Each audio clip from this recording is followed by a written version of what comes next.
Hi students, welcome to Dr. B classroom. So today our topic is the living world. So ఈరోజు ఈ living వరల్డ్ని మనం ఒక 10 మినిట్స్లో within 10 మినిట్స్లో ఎలా ఎంత స్పీడ్గా ఫినిష్ చేయొచ్చు. సో ఇందులో హైలైటెడ్ పాయింట్స్ ఏంటో మనం ఒకసారి డిస్కస్ చేద్దాం. సో ఫస్ట్ మనం లివింగ్ వరల్డ్లో క్యారెక్టరిస్టిక్స్ ఆఫ్ లైఫ్ అనేది చూస్తే, సో లైఫ్ అంటే ఏంటి? సో లైఫ్ ఒక క్యారెక్టరిస్టిక్, ఒక ఫీచర్ ఆఫ్ లైఫ్ అంటే ఏంటి? గ్రోత్, రీప్రొడక్షన్, మెటబాలిజం, కాన్షియస్నెస్, ఇవన్నీ కూడా లైఫ్ యొక్క ఫీచర్స్. సో ఇందులో పర్టికులర్గా వీళ్ళు లివింగ్, వీళ్ళు నాన్ లివింగ్ అని మనం కరెక్ట్గా చెప్పగలగాలి. సో అంటే బ్రతికున్న వాళ్ళు ఒక రకంగా, చనిపోయిన వాళ్ళు ఒక రకంగా ఉంటారు. దాన్నే we called as non living things. Non living things like కుర్చీనో లేకపోతే బెంచో, ఇలాంటివన్నీ కూడా నాన్ లివింగ్ థింగ్స్. సో వాటికి బ్రతికున్న వాటికి డిఫరెన్స్ ఏంటి? సో మనం బేసిక్గా ఇక్కడ చూసుకుంటే మన ఫస్ట్ డిఫరెన్స్ అనేది గ్రోత్. సో గ్రోత్ అంటే ఏంటి? రెండు క్యారెక్టర్స్ ఉంటాయి గ్రోత్ అంటే. ఒకటి మాస్ లాగా ఇంక్రీజ్ అవ్వడం, ఇంకొకటి నంబర్ లాగా ఇంక్రీజ్ అవ్వడం. అవునా? So this is the twin characteristics of the growth, increase in mass and increase in number of individuals. So ఇప్పుడు మనకి గ్రోత్ జరిగేదంతా కూడా ఇంట్రిన్సిక్ గ్రోత్. అంటే హ్యూమన్స్కి ఇంట్రిన్సిక్ అంటే లోపల జరుగుతోంది growth. So it is a defining property. అలానే ఎక్స్ట్రిన్సిక్ గ్రోత్ అనేది మౌంటైన్స్లో కూడా చూస్తాం. అంటే మౌంటైన్స్లో ఎలాగా అంటే కొన్ని ఏళ్ళకి మౌంటైన్స్ అనేవి సైజ్ పెరుగుతాయి because of dust, because of eruptions, కానీ whatever it may be. ఆ మౌంటైన్స్ అనేది గ్రోత్ ఎలా జరుగుతుంది? బయట అక్యుములేషన్ అవ్వడం వల్ల there is a growth. So దాన్నే we called as extrinsic growth. So extrinsic గ్రోత్ని మనం ఖచ్చితంగా డిఫైనింగ్ ఫీచర్ అని చెప్పాము, but intrinsic growth is a defining property. So అందుకని ఎక్స్ట్రిన్సిక్ గ్రోత్ కూడా ఉంది కాబట్టి మనం గ్రోత్ని డిఫైనింగ్ ఫీచర్ లాగా తీసుకోము. So growth is not a defining feature. ఈ పాయింట్ గుర్తుంచుకోండి. అండ్ ఈ కింద ఎక్కడైతే రాశానో this is a NCERT line. In majority of higher animals and plants growth and reproduction are mutually exclusive events. అంటే ఏంటంటే ఇప్పుడు యూనిసెల్యులర్ ఆర్గనిజమ్స్ ఉంటాయి, మల్టీ సెల్యులర్ ఆర్గనిజమ్స్ కూడా ఉంటాయి. యూనిసెల్యులర్ ఆర్గనిజమ్స్ ఏంటంటే అవి ఒక సెల్ ఇంకొక సెల్ లాగా డివైడ్ అయినప్పుడు ఏమవుతుంది? సో ఆటోమేటిక్గా రీప్రొడక్షన్ జరిగింది, యాజ్ వెల్ యాజ్ గ్రోత్ కూడా జరిగింది. అవునా? సో అలా కాకుండా మల్టీ సెల్యులర్ ఆర్గనిజమ్స్ అంటే ఇప్పుడు హయ్యర్ యానిమల్స్లో మనకి గ్రోత్ అంతా కూడా ఒక పీరియడ్లో జరుగుతుంది. మన గ్రోత్ అంతా కూడా చిన్న ఏజ్ నుంచి, చైల్డ్హుడ్ ఏజ్ నుంచి ప్యూబర్టీ వరకు గ్రోత్ జరిగితే తర్వాత ఏజ్ అంతా కూడా రీప్రొడక్టివ్ ఏజ్ లాగా ఉంటుంది. అంటే మనకి గ్రోత్ ఒకటి, రీప్రొడక్టివ్ ఏజ్ అనేది రెండు డిఫరెంట్ ఆస్పెక్ట్స్ అనమాట. రెండు డిఫరెంట్గా జరుగుతూ ఉంటాయి. బట్ యూనిసెల్యులర్ ఆర్గనిజమ్స్ అలా కాదు, గ్రోత్, రీప్రొడక్షన్ రెండు కలిసి ముందుకెళ్తాయి. సో అందుకని మనం ఏం గుర్తుంచుకోవాలి? మెజారిటీ ఆఫ్ యానిమల్స్లో, ప్లాంట్స్లో గ్రోత్, రీప్రొడక్షన్ అనేది రెండు మ్యూచువల్గా జరిగే ఈవెంట్స్. సో ఈ పాయింట్ అనేది మనం ఖచ్చితంగా గుర్తుంచుకోవాలి. So that is growth. Growth అంటే it is not a defining feature. Because ఎందుకు అని అంటే మనకి ఎక్స్ట్రిన్సిక్ గ్రోత్ కూడా ఉంది కాబట్టి. క్లియర్ ఈ పాయింట్? సో ఇప్పుడు మనం రీప్రొడక్షన్కి వద్దాం. సో రీప్రొడక్షన్ అనేది మన సెకండ్ పాయింట్. సో ఇక్కడ రీప్రొడక్షన్ చూస్తే ఎసెక్షువల్గా ఫంగైలో జరుగుతుంది, స్పోర్స్ ద్వారా. ఈస్టర్న్ హైడ్రాలో బర్డింగ్ జరుగుతుంది. And planaria is a true regeneration. అంటే హై రీజనరేషన్ కెపాసిటీ అనేది మనం ప్లనేరియాలో ఎక్కువగా చూస్తుంటాం. అండ్ కమింగ్ టు నాన్ రీప్రొడ్యూసర్స్ అంటే ఏంటి? ఇప్పుడు దాకా మనం చెప్పుకుంటుంది ఏంటి? ఒక లివింగ్కి నాన్ లివింగ్కి మధ్య ఉన్న తేడా ఏంటి? సో దాంట్లో సెకండ్ పాయింట్ కిందకు వస్తే మనం రీప్రొడక్షన్ చూస్తున్నాం. అంటే non living things like bench కానీ, కుర్చీ కానీ, ఇవన్నీ రీప్రొడక్షన్ చేయవు కదా. అంటే వాటి నుంచి ప్రోజని అనేది రాదు. అవునా? సో అందువల్ల వాటికి నాన్ లివింగ్ థింగ్స్కి ఖచ్చితంగా రీప్రొడక్షన్ అనేది లేదు. బట్ మనం రీప్రొడక్షన్ అనేది ఎవరికి ఉంది? ఓన్లీ లివింగ్ థింగ్స్కి మాత్రమే ఉంది. లివింగ్ థింగ్స్ అయితేనే వాటి నుంచి పిల్లలు వస్తారు. సో వాటి నుంచి ప్రోజని అనేది వస్తాయి. అవునా? సో దీన్ని బట్టి మనం దాన్ని డిఫైనింగ్ ఫీచర్ అనొచ్చా? అనలేము. ఎందుకు అని అంటే బికాస్ ఇక్కడ కింద పాయింట్ చూడండి. Like non reproducers, mules, sterile worker bee and infertile human couples. అంటే లివింగ్ బీయింగ్స్ కూడా రీప్రొడక్షన్ అనేది ఉంది, బట్ కొన్ని ఎక్సెప్షన్స్ ఉన్నాయి. లైక్ మ్యూల్స్ కానీ, స్టెరైల్ వర్కర్ బీస్ కానీ, అంటే హ్యూమన్ కపుల్స్లో కూడా కొంతమందికి పిల్లలు పుట్టరు. సో దీన్ని బేస్ చేసుకొని మనం వాళ్ళని వీరు నాన్ లివింగ్ థింగ్స్ అని మనం చెప్పలేం కదా. So that is why reproduction కూడా మనం ఒక డిఫైనింగ్ ఫీచర్ లాగా తీసుకోలేము. డిఫైనింగ్ ఫీచర్ అంటే ఖచ్చితంగా ఇది లివింగ్ బీయింగ్స్లోనే ఉంది అనే ప్రాపర్టీని మనం చెప్పలేము. So reproduction is also not a defining feature. Clear ఈ పాయింట్. నెక్స్ట్ సి కింద ఇక్కడ లైన్ చూడండి. In unicellular organisms like bacteria, unicellular algae or amoeba, reproduction is synonymous with growth, that is increase in the number of cells. నేను ఇందాకే చెప్పా కదా, unicellular organisms అన్నిట్లో కూడా reproduction is synonymous with growth. Reproduction అంటే reproduction growth రెండు కలిసి జరుగుతూ ఉంటాయి. బట్ మల్టీసెల్యులర్ ఆర్గనిజమ్స్లో మనకు ఒకనొక ఏజ్లో ఏమో గ్రోత్ జరుగుతుంది, ఇంకొక ఏజ్లో ఏమో రీప్రొడక్షన్ జరుగుతుంది. సో ఆ రెండు కూడా రెండు ఆస్పెక్ట్స్. సో ఒక్కొక్కటి దాని వేలో వెళ్తూ ఉంటాయి. సో అది వేరు, ఇది వేరు ఇన్ మల్టీసెల్యులర్ ఆర్గనిజమ్స్. అదే యూనిసెల్యులర్ ఆర్గనిజమ్స్లో అయితే రెండు కలిసి ఒకదానికొకటి కలిసి ముందుకెళ్తాయి. So that is the biggest difference between growth and reproduction, multicellular and unicellular organisms. Clear ఈ పాయింట్. నెక్స్ట్ కమింగ్ టు మన third point is metabolism. So metabolism అంటే ఏంటి? Sum total of all chemical reactions in the body. అంటే metabolism అంటే మనలో జరిగే ప్రతి ఒక్క కెమికల్ రియాక్షన్స్ అన్నిటినీ కలగలిపితే మెటబాలిజం అంటాం. సో ఇది ఖచ్చితంగా లివింగ్ బీయింగ్స్లో మాత్రమే ఉంటుంది, నాన్ లివింగ్ బీయింగ్స్లో ఉండదు. సో కాబట్టి మనం మెటబాలిజంని డిఫైనింగ్ ఫీచర్ వితౌట్ ఎక్సెప్షన్ అని చెప్పుకోవచ్చు.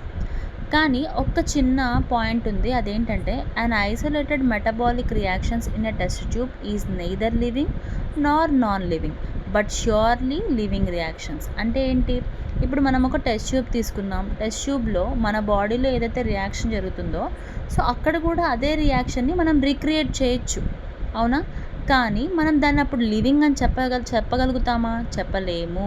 బికాస్ అక్కడ జరిగేది లివింగ్లో జరిగే రియాక్షన్ లాగా ఉండదు, జస్ట్ ఒక రియాక్షన్ మాత్రమే. అంటే ఒక సింపుల్ స్టెప్ని అక్కడ రీక్రియేట్ చేస్తాం తప్ప మొత్తం బాడీలో జరిగే ప్రతి ఒక్క సీక్వెన్స్ ఆఫ్ రియాక్షన్స్ని అక్కడికి తీసుకురాలేము. సో దానివల్ల ఇక్కడ మనకి ఈ ఎన్సీఆర్టీ లైన్ ఇచ్చారు. And isolated metabolic reactions in a test tube అంటే in vitro is neither living nor non living but surely it is a living reaction. ఈ పాయింట్ అనేది హైలైట్ చేసుకోండి.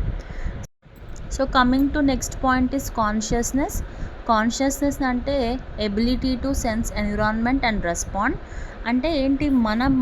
మన బాడీ చుట్టుపక్కల జరిగే వాటికి మనం ఎలా రెస్పాండ్ అవుతాం. సో అంటే ఇప్పుడు ఎవరన్నా వచ్చి సడన్గా మనల్ని ప్రిక్ చేస్తే సో మనం రెస్పాండ్ అవ్వగలుగుతున్నామా? బికాస్ వీఆర్ లివింగ్ కాబట్టి. బట్ నాన్ లివింగ్ థింగ్స్లో ఎటువంటి రెస్పాన్స్ ఉండదు. సో కాబట్టి this is also a most technically complicated feature. So ఇది ఖచ్చితంగా ప్రతి ఒక్క లివింగ్ బీయింగ్స్లో ఉంటుంది కాబట్టి this is also a defining property. అందులో కూడా హ్యూమన్స్లో మాత్రమే మనం సెల్ఫ్ కాన్షియస్ అనేది చూస్తాం. సెల్ఫ్ కాన్షియస్నెస్ అంటే మనం రెడీ అవ్వడం, సో బీయింగ్ ప్రిపేర్డ్, మనకి అటైర్ గురించి మనకి ఎలా అయితే కాన్షియస్నెస్ ఉంటుందో దాన్ని we called as self consciousness. Clear? So ఇప్పుడు దీన్ని బట్టి మనకి ఏమర్థమైంది? Growth and reproduction are not a defining feature but metabolism and consciousness is defining features. Clear ఈ point. Next coming to diversity, biodiversity.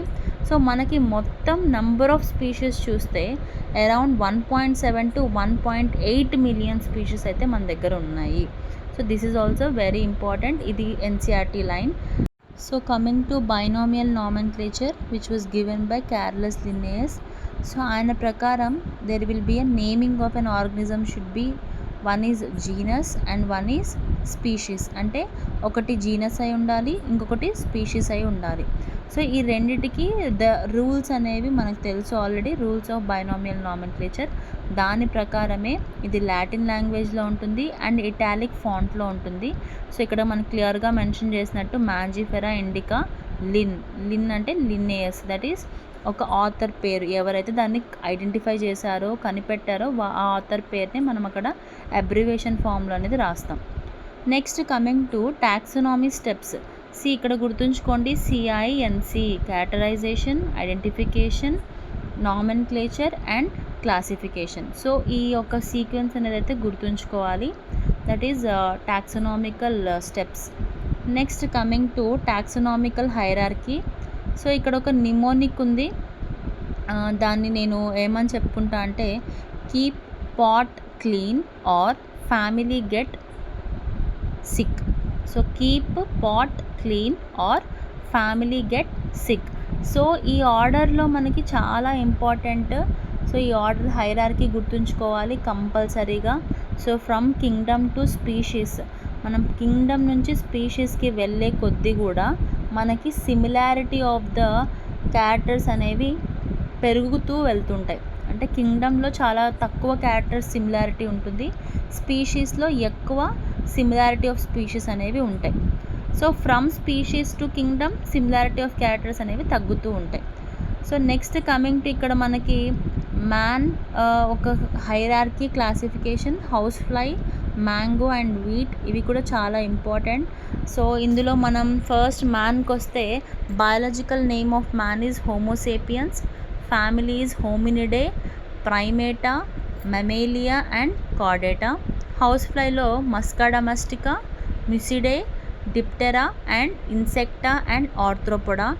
So mango Mangifera indica, Anacardiaceae, Sapindales and Dicotyledonae, Angiospermae.